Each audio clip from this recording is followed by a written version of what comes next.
Session 1. Getting set up and saying hello.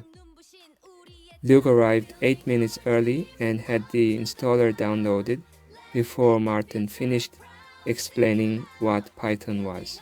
He also clicked through the setup wizard without ticking Add Python to Path.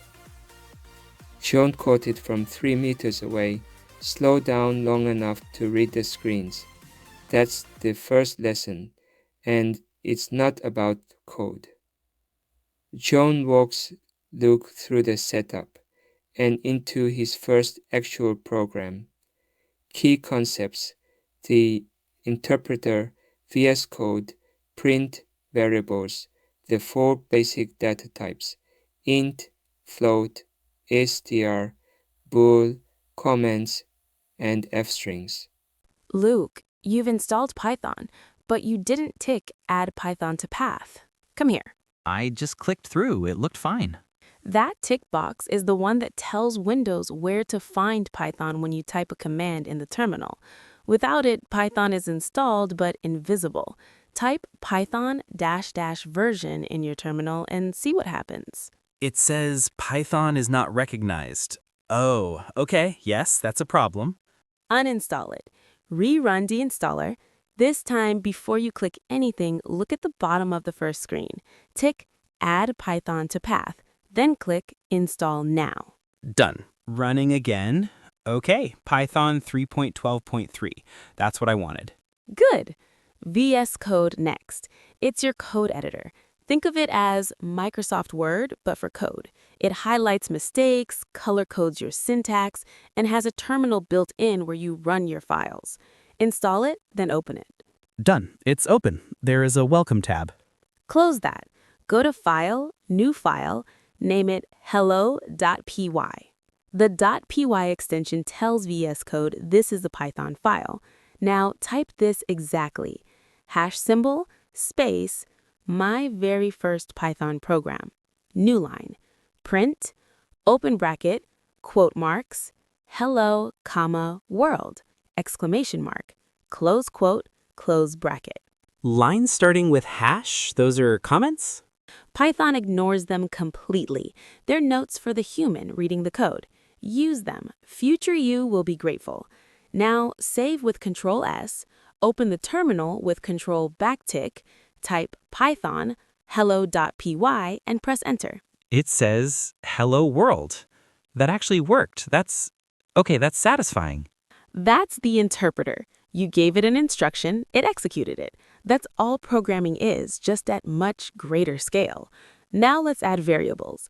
On a new line, type name equals, then your name in quote marks. New line, print, open bracket, name, close bracket.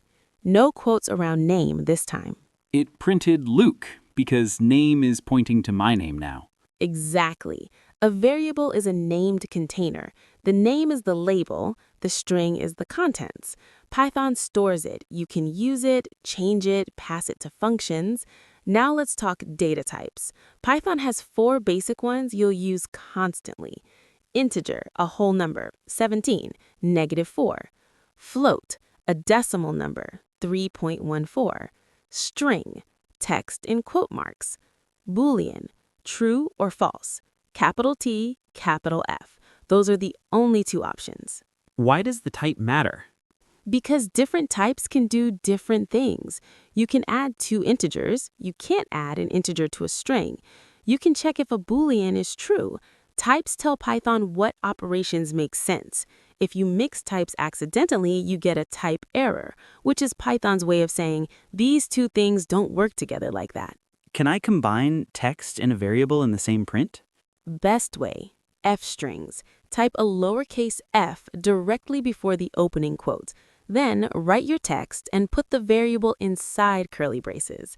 F quote, hello space, open curly brace, name, close curly brace, exclamation mark, close quote. Run it. Hello Luke. Clean. So the F before the quote activates the curly brace interpolation. Exactly. The F stands for formatted. Anything inside curly braces gets evaluated and inserted. You'll use F-strings in almost every print statement from here on. One more thing, format specifiers. If you're printing a decimal result and you want 2 decimal places, add a colon, then .2f inside the curly braces after the variable name. Try printing the result of 53 divided by 7 with and without the specifier. Without 7.5714285571, with 7.57. That's the difference between output and readable output. Well put. Write that down. Session 1. Luke's first program is running.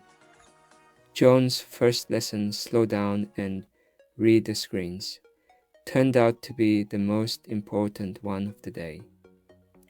To recap, the interpreter reads your code line by line and executes it. Print is your output function. Variables are named containers.